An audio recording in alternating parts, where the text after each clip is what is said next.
Ennaku zino omukyala gwe bayita Nambooze bw'alaba ekintu kyonna kyonna situation ng'erina wetrendingira mu Uganda alina okubaako komenti gy'akola era awandiikira ddala amabaluwa amawanvu.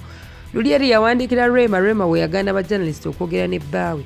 Kati n'olwaleero guess what, avuddeyo n'awandiikira Pastor Bujingo because Pastor Bujingo yagenze n'ayogera bubi ku People Power mu kanisa ye. Nambooze n'agamba tondabanga ngenda kulagirako bwereere. Nze Juliana Olwokulumba TV. Nambooze has penned down an open letter to Pastor Bujingo over his trending anti-people power video. I think you've also seen that video somewhere on social media. Amuwanikide namugamba, dear my brother in Christ, Pastor Aloysius Bujingo, may the peace of the Lord be with you. I'm writing to you a second public letter.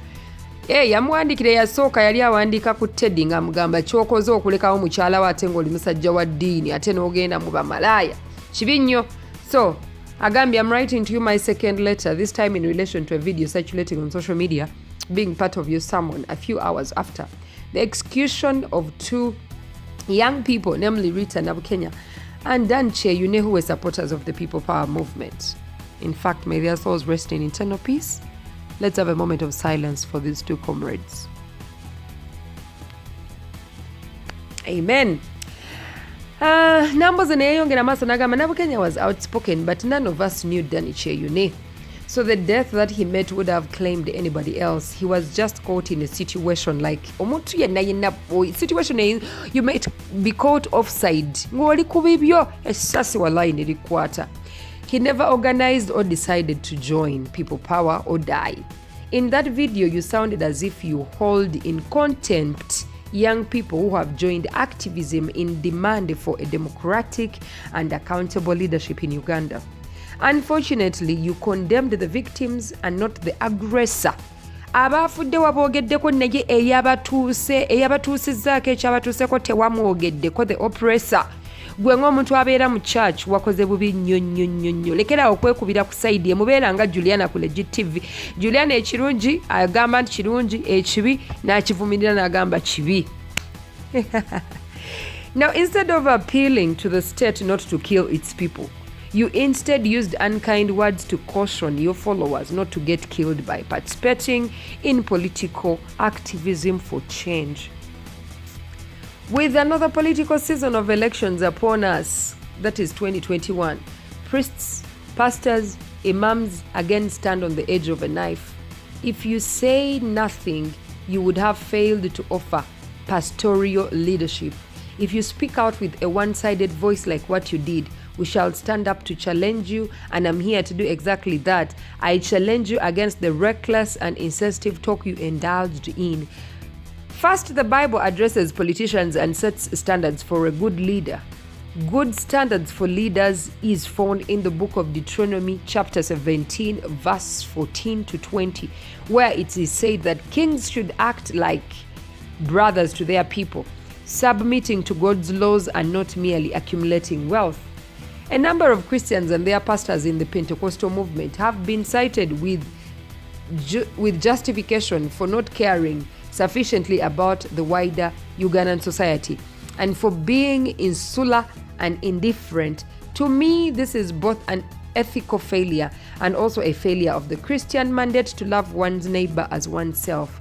It's now known that the junta holding our country hostage is extending lukewarm freedom and freebies to the Pentecostal ministries, in which they also claim membership for window dressing to gain legitimacy and hide their evil deeds. Ategeeza nti no Museveni president oba government egezezaako okulaba nga n'abakyaki ebasirisa ng'ebawaawa butokens obutontono okubeera nga bali ku saidi yaabwe. I wish to warn you, when this regime collapses, and that will be soon, your short-sightedness will be revealed. The cooperation you have extended to the Museveni dictatorship will definitely give you a bitter sting. If you don't style up, there would be hardly anyone left to speak up for you And if you openly side with the dictator at this hour, when all other Ugandans are crying out for freedom, your future calls for peace and democracy will be viewed as insincere. In Arab countries, Christians face harsh conditions and cannot enjoy even the very basic human need of safety and protection for their communities. This has sometimes compelled them to side with dictators. They, however, faced a challenge when they had to choose to either side with the authorities that had afforded them the right to be Christian or to join the majority of extremist Muslims in the country to fight for democracy. Letayo mpanvu nnyo ddala. In fact, nja kukomaawo tujja bafunira ebirala mu ka screenshot awo nga yamukalaba mutunulire ka screenshot mulabe nga mumalayo ebbaluwa Nambooze gye yawandikidde Bujingo.